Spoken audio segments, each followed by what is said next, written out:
hope for a generation just beyond my reach, not beyond my sight. Hope for a generation. Yeah, yeah. Hope for a generation just beyond my reach, not beyond my sight. Hope for a generation.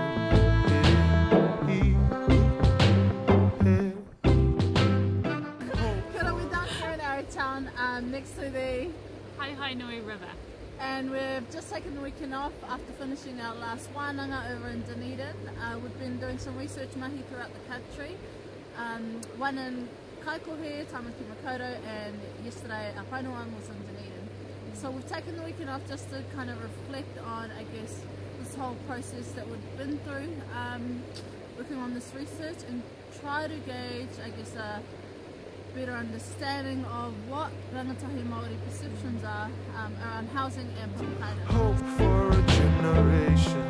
Yeah. Hope for a generation. The basic need of having a roof over your head and having food to eat, I suppose, which is quite pretty raw, pretty blunt. Yeah. You know, we've spoken about affordability, I guess, quality of housing. What other ones were important to Rangatahi Māori? Identity. Identity, yeah. Community. Yeah, definitely.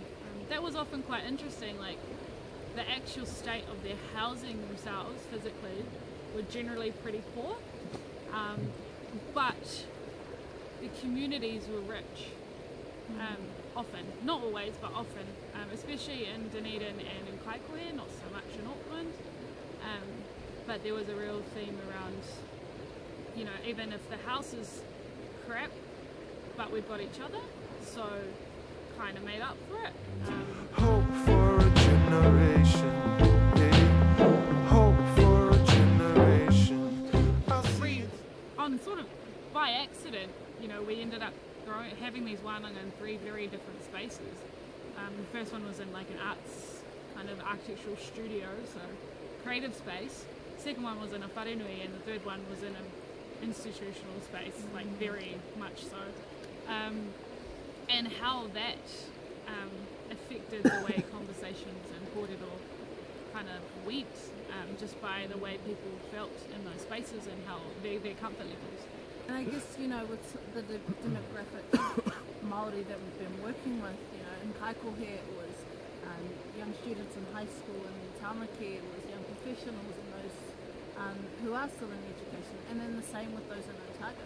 So if we think about some of the struggles that Rangatahi Māori are facing within these spaces, you know, who are educated, who are quite privileged, imagine what our, I guess, you know, those wider communities, those vulnerable Māori who don't have access to education, you know, the basic needs.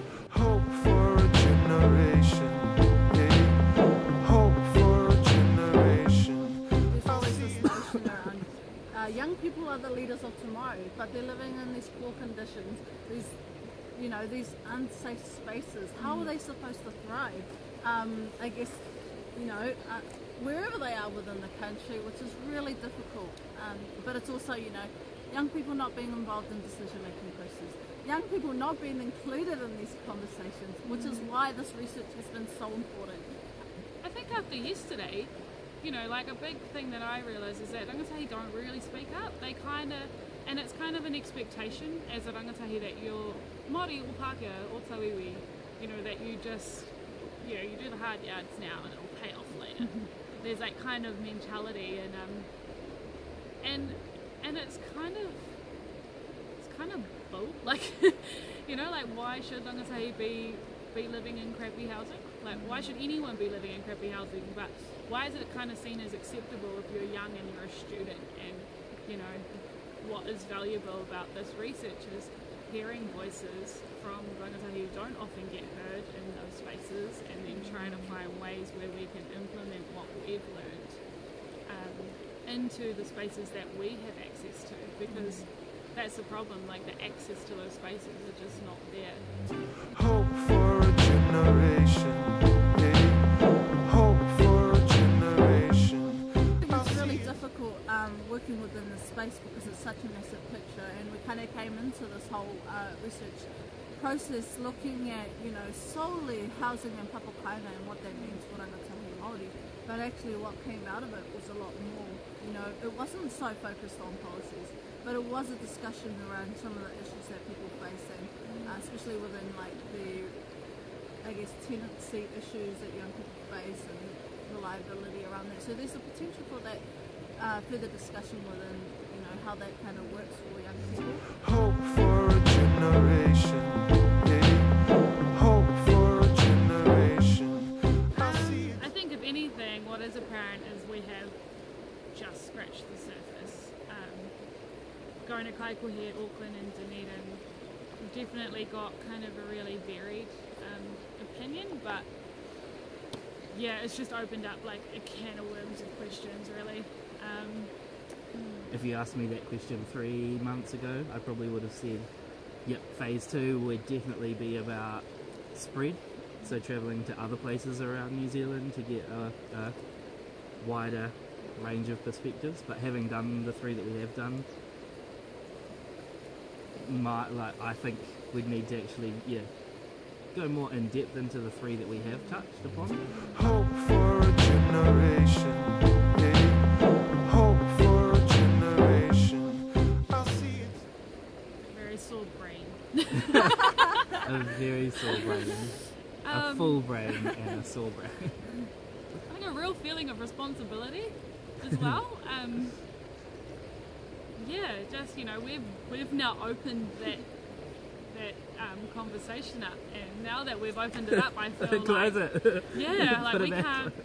can't just stop now. Like we can't just ask them how their lives are and then go, oh cool, we'll just write that down and then, you know, we'll move on. It doesn't. I feel like this is just the beginning, to be honest. Like it's the end of a chapter, but man, yeah, like what's the point in asking them all these questions and them telling us their stories if we can't do anything about it, or at least try.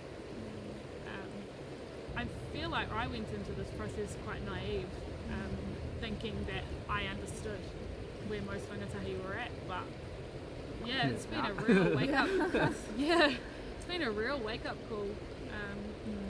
I think for me, I was expecting that kind of surface level research, I suppose, that we were going into find out what Rangatahi had to say about housing, and that was the topic. That's what we're going to focus on, and that's what we're going to learn.